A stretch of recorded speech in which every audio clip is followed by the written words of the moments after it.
Halo, assalamualaikum. Eh, Mohon maaf hari ini saya tidak hadir, namun saya gantikan dengan membuat suatu video. Hari ini kita akan ngomong masalah knowledge based recommender system, ya. Jadi knowledge based recommender system ini agak sedikit berbeda dengan konsep yang sebelumnya. Kalau sebelumnya teman-teman sudah belajar tentang content based ataupun juga collaborative filtering.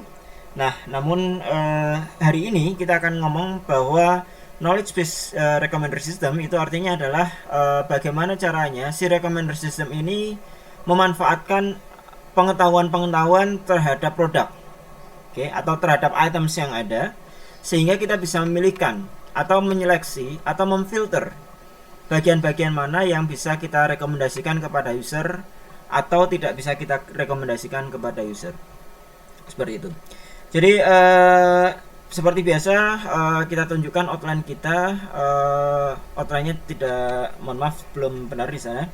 Sebagai pendahuluan, kalau kemarin teman-teman sudah paham tentang content based dan juga collaborative filtering, kita tahu bahwa content based maupun collaborative filtering memiliki keuntungan dan kekurangan dari masing-masing. Ya, sebagai contoh misalkan collaborative filtering ini bergantung pada user rating.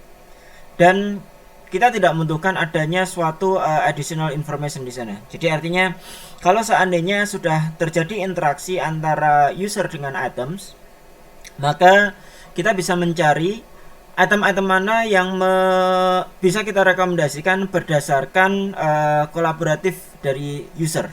Seperti itu. Kita akan mencari ada beberapa user yang memiliki kemiripan preferensi dengan perhitungan-perhitungan tertentu, maka kita bisa tentukan item-item yang mana.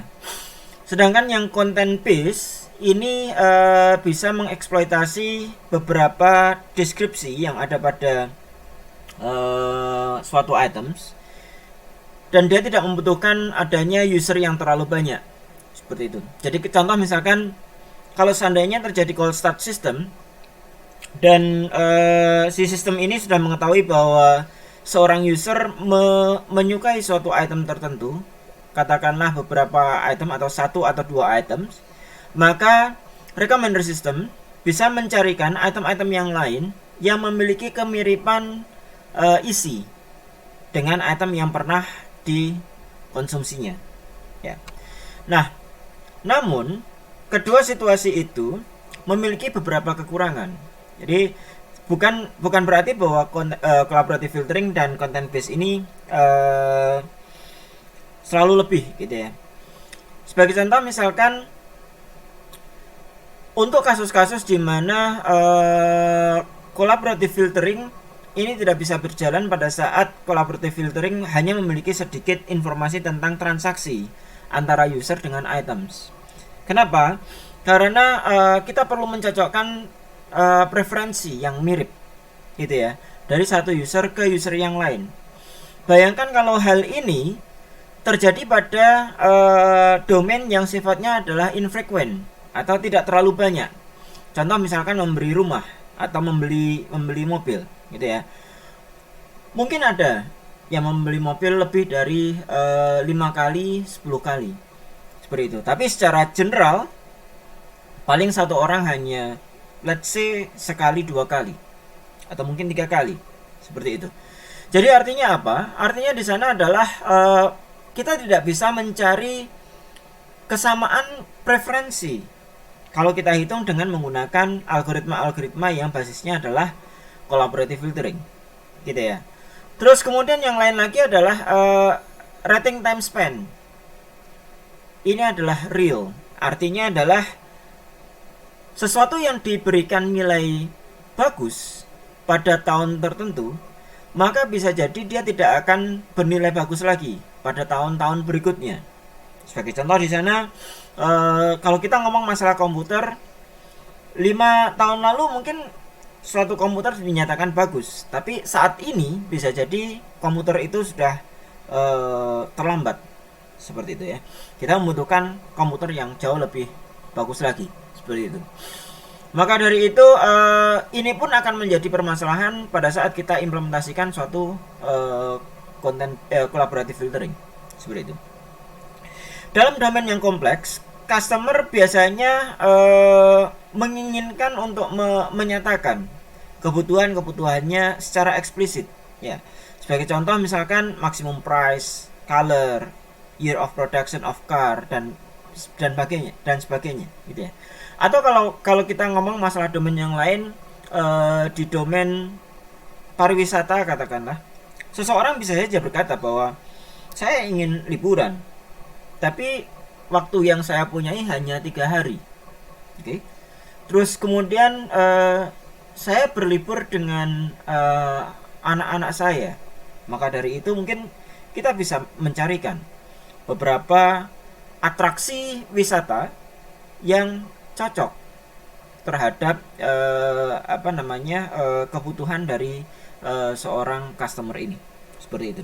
Kenapa? Karena dia sudah memberikan secara eksplisit kebutuhannya, terus kemudian kita juga mengetahui tentang satu item dan kita akan cari gitu ya, item mana yang cocok buat mereka. Nah, knowledge based recommender system ini sebenarnya menjawab gitu ya, situasi tersebut, dimana lihat bahwa collaborative filtering membutuhkan rating. Namun terkadang rating itu tidak ada atau tidak sufficient enough, gitu ya. Tidak terlalu cukup untuk kita bisa hitung apakah seseorang memiliki kecocokan yang mirip dengan orang yang lainnya, seperti itu. Terus kemudian keuntungan dari knowledge based recommender system ini adalah kita tidak membutuhkan data rating sama sekali, seperti itu. Terus kemudian rekomendasinya biasanya kita akan hitung berdasarkan kesamaan antara customer requirement dan juga item-item yang ada, seperti itu. Jadi contoh misalkan kalau seandainya seseorang memiliki requirementnya adalah mobilnya berwarna merah, seperti itu, maka kita bisa lihat di antara katalog yang ada mobil mana saja yang berwarna merah, gitu ya, seri mana saja yang berwarna merah, gitu ya. Terus kemudian pada saat seseorang memberikan katakanlah budgetnya, mungkin kita bisa carikan mobil yang ya plus minus tidak terlalu jauh, gitu ya, seperti itu.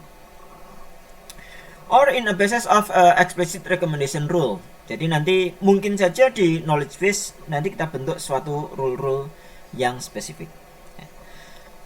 Ada dua tipe knowledge base. Ini yang pertama adalah constraint base dan yang kedua adalah case base. Nanti kita akan coba lihat satu persatu. Keduanya sama dari sisi proses, yakni user harus memberikan requirement yang ada berdasarkan kebutuhan mereka. Terus kemudian sistem ini nantinya akan mengidentifikasi solusi. Jadi antara case based dan constraint based ini sama, ya. Keduanya merupakan bagian dari knowledge based recommender system, di mana knowledge based recommender system pertama kali harus menspesifikasikan kebutuhannya apa. Terus kemudian kita akan cari solusinya, seperti itu. Terus kemudian case based ini fokus pada similar item, di mana basisnya adalah similarity measurement.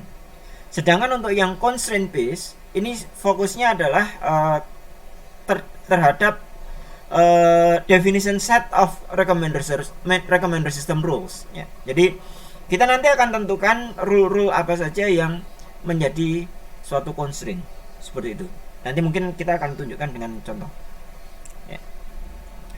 Ini adalah contoh kasus, mohon maaf, kasusnya lumayan kuno, jadi di tahun 2009 seperti itu. Mungkin kalau kita implementasikan knowledge base ini terhadap digital kamera di tahun sekarang, mungkin atributnya akan sedikit berbeda, gitu ya, atau mungkin isinya juga akan berbeda, seperti itu.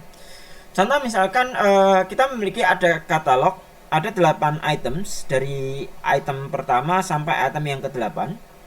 Terus kemudian ada harga, ada megapikselnya, ada optical zoom yang dimiliki oleh satu kamera, ada LCD-nya, di sana adalah ukuran berapa inch, terus kemudian support terhadap movie atau tidak, support terhadap sound atau tidak, dan yang lain adalah support terhadap waterproof atau tidak. Ya. Ini kasus kita yang akan kita hadapi. pada saat kita membangun suatu constraint, maka nanti kita harus menentukan ada beberapa variabel-variabel yang harus kita isikan.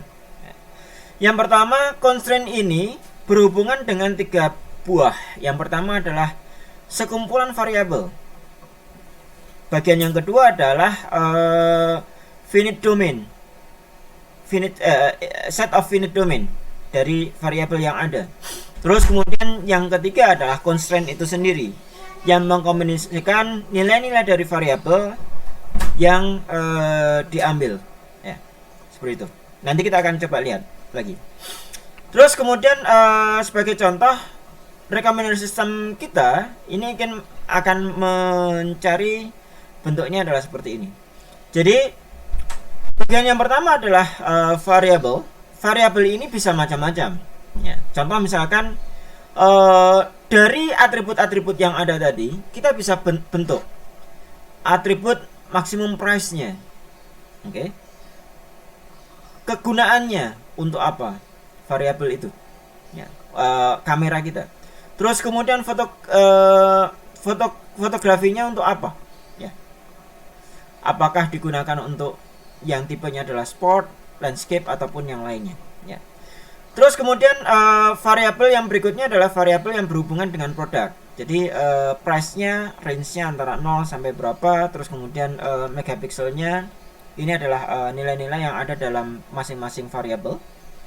Items, masing-masing items itu adalah merupakan variabel produk. Jadi variabel yang pertama ini adalah variabel yang pertama adalah variabel yang diturunkan mendekati customer.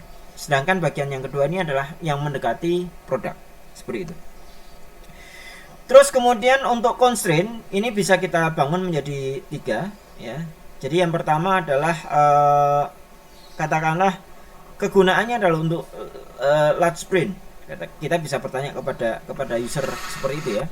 Maka karena kegunaannya adalah untuk large print, fungsinya kita bisa definisikan sebagai suatu rule tertentu. Oh, kalau untuk large print maka maksimum price-nya adalah 200. Kenapa? Karena dari database kita untuk yang large print minimum price-nya adalah 200. Kenapa? Karena untuk yang large print dari sisi dataset kita tidak memiliki adanya kamera large print yang support large print yang nilainya kurang dari 200, katakanlah seperti itu. Terus kemudian constraint yang berhubungan dengan products, maka kita akan bisa katakan bahwa ID yang pertama ini adalah price-nya sekian dan megapikselnya sekian dan ininya LCD-nya sekian, demikian seterusnya sampai data yang terakhir. Jadi ini untuk yang constraint product berdasarkan data yang ada.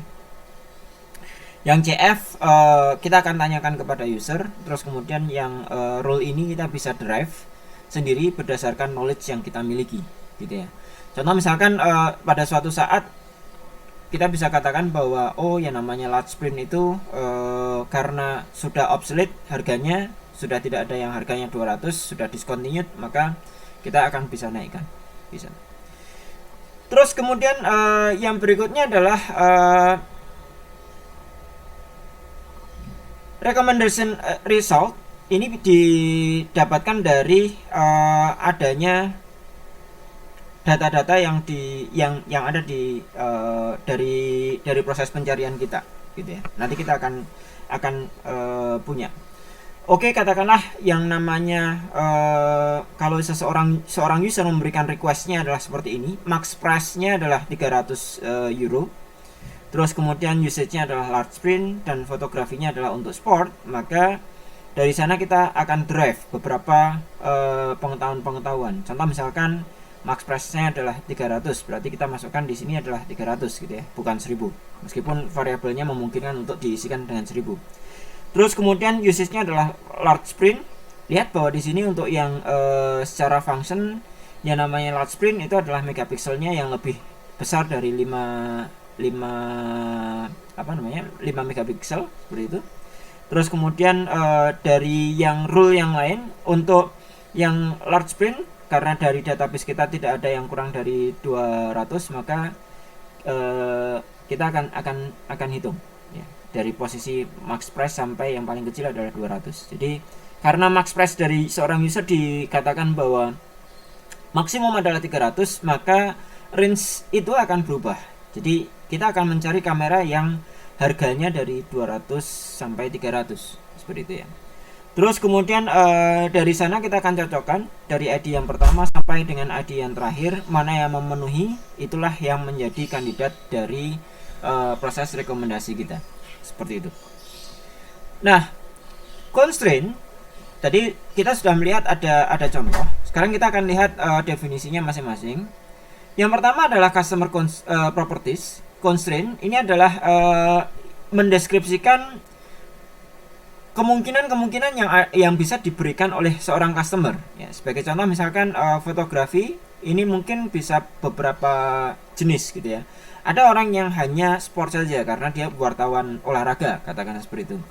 Ada yang portrait, sukanya untuk memotret manusia atau mungkin hewan gitu ya.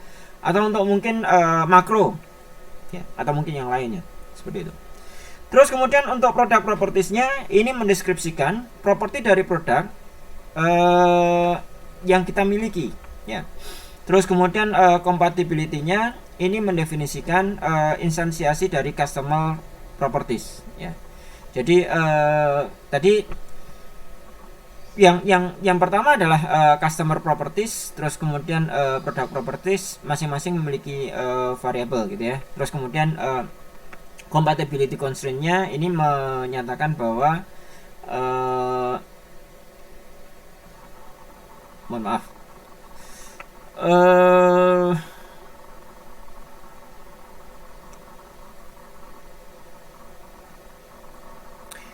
Oke, saya lanjutkan dulu. Mohon maaf. Barangkali nanti ada pemahaman yang bisa saya jelaskan berikutnya. Terus kemudian yang berikutnya adalah filter constraint. Ini mendefinisikan pada kondisi apa relasi antara customer dan produk itu terjalin, gitu ya. Kalau tadi dikatakan bahwa untuk large size foto require resolution greater than 5 megapixel. Jadi ini adalah berdasarkan pengetahuan domain dari seorang expert mungkin ya, ditanamkan di recommender system kita. Terus kemudian product constraint ini mendefinisikan currently available product assortment. Jadi data-data yang ada dalam database kita. Terus kemudian customer requirement ini bisa dikodekan dalam unary constraint, baik itu dalam visi maupun variable produk. Contoh misalkan maksimum price-nya berapa, nanti kita akan berikan di sana. Nah, dari sana nanti kita bisa operasikan data yang ada dengan beberapa conjunctive query. Jadi hampir mirip dengan kalau kita memiliki ada beberapa atribut yang bisa kita derive, maka kita akan cari ya. Akan cari seolah-olah mirip dengan operasi select dalam database gitu ya. Jadi tujuannya adalah dari requirement yang user masukkan, kita akan turunkan atribut-atributnya. Terus kemudian dari atribut itu nanti kita akan masukkan ke dalam conjunctive query ya. Jadi seolah-olah mirip dengan select bintang from dataset kita, di mana gitu ya, di mana atribut yang dimasukkan oleh user apa, atribut yang dimasukkan oleh user apa, requirementnya, terus kemudian ditambahkan dengan and corresponding selection criteria. Jadi tadi ada tambahan, misalkan kalau kita pengen large print maka berarti price-nya lebih besar dari 200. Kenapa? Karena tadi kita memiliki ada rule tertentu gitu ya. Terus kemudian kita juga bisa apply beberapa filter condition yang mendefinisikan hubungan antara customer dan juga corresponding item properties ya. Ini kita tambahkan ke sana seperti itu. Itu adalah proses yang ada dengan menggunakan constraint based recommender system. Secara conjunctive query, maka kita akan bisa dapati bahwa oke, kita memiliki ada kalau kita tidak tambahkan rule-nya ya gitu ya, maka kita akan dapati nilainya adalah 196 terus kemudian price-nya adalah 259 gitu ya. Kenapa? Karena yang kita inginkan adalah megapikselnya lebih dari 10, terus kemudian harganya kurang dari 300. Semua harganya kurang dari 300, tapi harga megapikselnya adalah kurang dari megapikselnya adalah yang 10 hanya ada 2 items ini, seperti itu. Nah, kalau kita tambahkan yang rule ini, mohon maaf, saya kembali ke slide sebelumnya. Kalau kita tambahkan untuk yang ini, misalkan user memasukkan ada large price, untuk kebutuhannya adalah untuk large print, maka kita akan tambahkan ini. Ya. Kalau seandainya user tidak memasukkan itu, ya berarti kita tidak perlu untuk menambahkan rule-nya, seperti itu. Jadi itu yang terjadi di constraint based recommendation system, ya, seperti itu. Simple saja sebenarnya, simple. Hanya mengubah kebutuhan user ke dalam suatu connective query, ya. Itu mungkin yang akan menjadi data dari constraint based recommendation system. Oke, mungkin untuk sesi 1 saya stop sampai sini. Nanti kita akan lanjutkan lagi untuk di sesi yang kedua.